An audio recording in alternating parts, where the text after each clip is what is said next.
Selamat datang di Cantika Heboh Channel dengan berbagai informasi berita politik, hiburan, dan mitos yang dikemas penting, tapi berisi yang akan menghibur Anda. Jangan lupa subscribe dan share.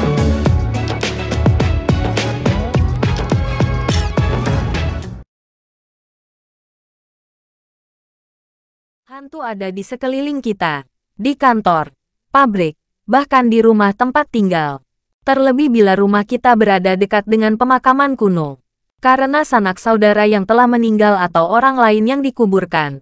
Di sana adalah tetangga yang setiap saat bisa berkunjung.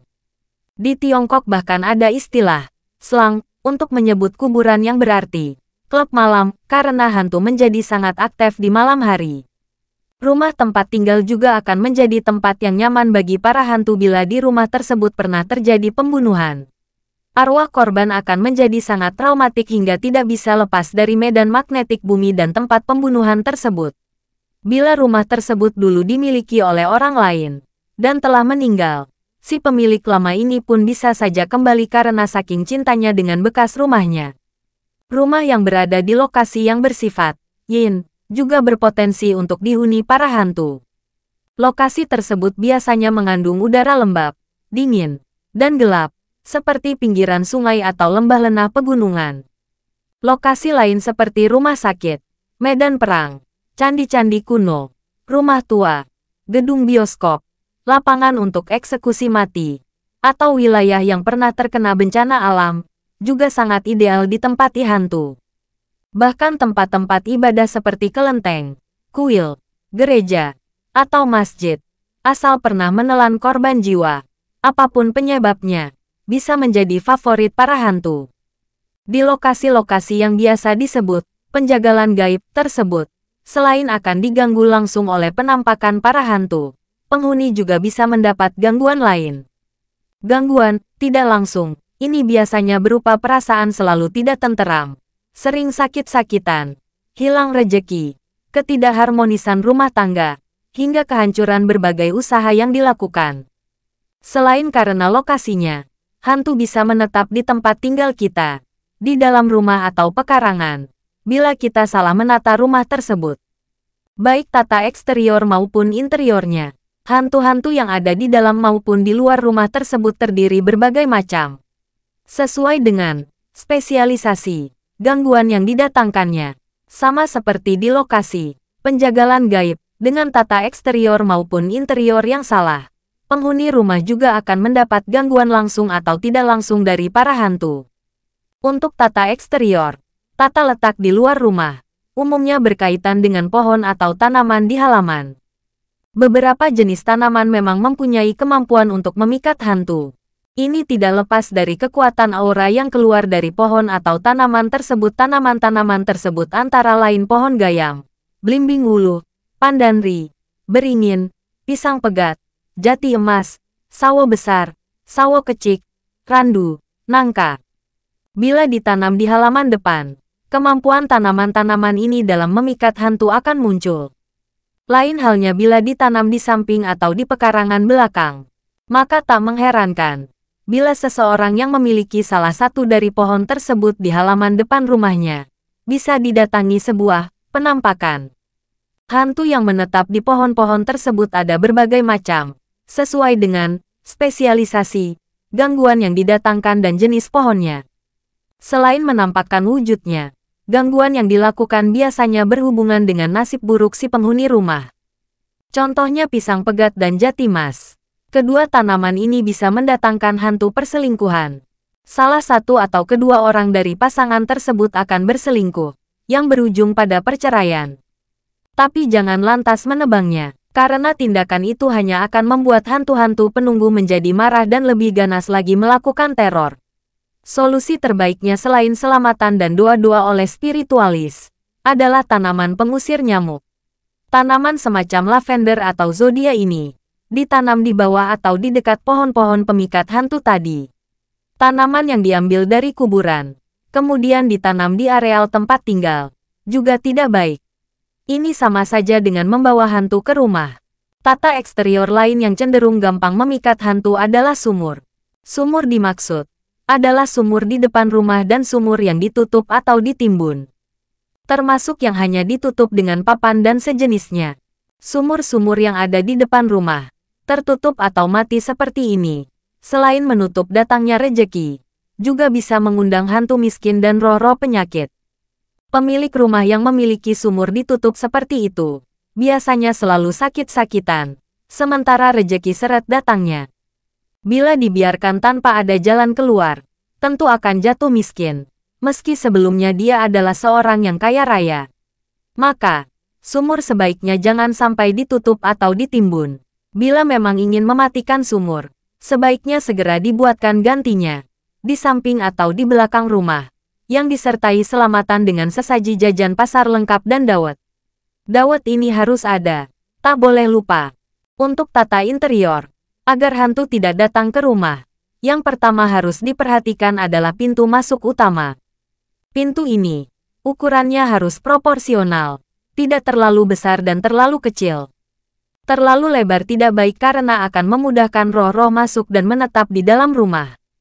Sedang bila terlalu kecil, bisa menghalangi masuknya keberuntungan. Namun sebelumnya, agar hantu dapat dihadang ketika akan masuk rumah, di atas pintu pagar atau di teras, bisa dipasang lonceng angin. Bisa juga kelontongan sapi yang pernah dipakaikan di binatang peliharaan tersebut. Kedua benda ini sangat ampuh untuk menolak hantu maupun hawa-hawa negatif lainnya. Pintu utama juga tidak boleh sejajar atau berada dalam garis lurus dengan pintu belakang. Posisi seperti ini akan membuat hantu atau roh semakin senang. Hantu-hantu akan lebih mudah keluar masuk ke dalam rumah. Posisi pintu utama dan pintu belakang yang sejajar seperti ini, sedapat mungkin harus dihindari. Ukuran pintu belakang juga harus diperhatikan. Sebaiknya lebih besar dari pintu utama. Pintu belakang yang berukuran besar, lebih besar dari pintu utama, bisa mengundang masuk hawa-hawa baik.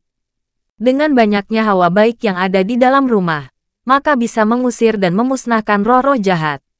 Sedang bila pintu belakang terlalu kecil, akan mengundang roh-roh pembawa penyakit atau setan penyakit. Akibatnya jelas, pintu belakang yang terlalu kecil bisa menyebabkan penghuni rumah sakit-sakitan. Agar hantu tidak kerasan tinggal di rumah, sebaiknya segala perabotan yang terbuat dari kayu tidak ada mata kayunya. Perabotan semacam ini mempunyai potensi untuk memikat setan bingung. Hantu jenis ini bisa mempengaruhi orang untuk tidak kreatif sehingga mengakibatkan kesengsaraan bagi yang dipengaruhinya. Kayu bermata juga tidak baik dijadikan anak tangga. Untuk anak tangga, kayu tersebut bisa dijadikan rumah, roh pengganggu yang bisa menjatuhkan dan menewaskan pemakainya. Tangga yang rongga bawahnya dibiarkan kosong juga bisa mengundang hantu untuk menghuninya. Maka sebaiknya, rongga ini dimanfaatkan sebagai tempat meletakkan barang seperti buku dan lain-lain. Jam penunjuk waktu yang berukuran besar atau sering disebut jam bandul dingdong atau Big Ben juga bisa mengundang hantu. Bila diletakkan di tengah-tengah ruang atau rumah, jam yang bisa mengeluarkan suara berdentang ini bisa memikat hantu-hantu ceroboh. Hantu seperti ini cenderung membuat penghuni rumah bingung. Agar potensi buruk itu tidak datang, lebih baik bila penunjuk waktu seperti ini ditempatkan di sudut atau di pojok rumah.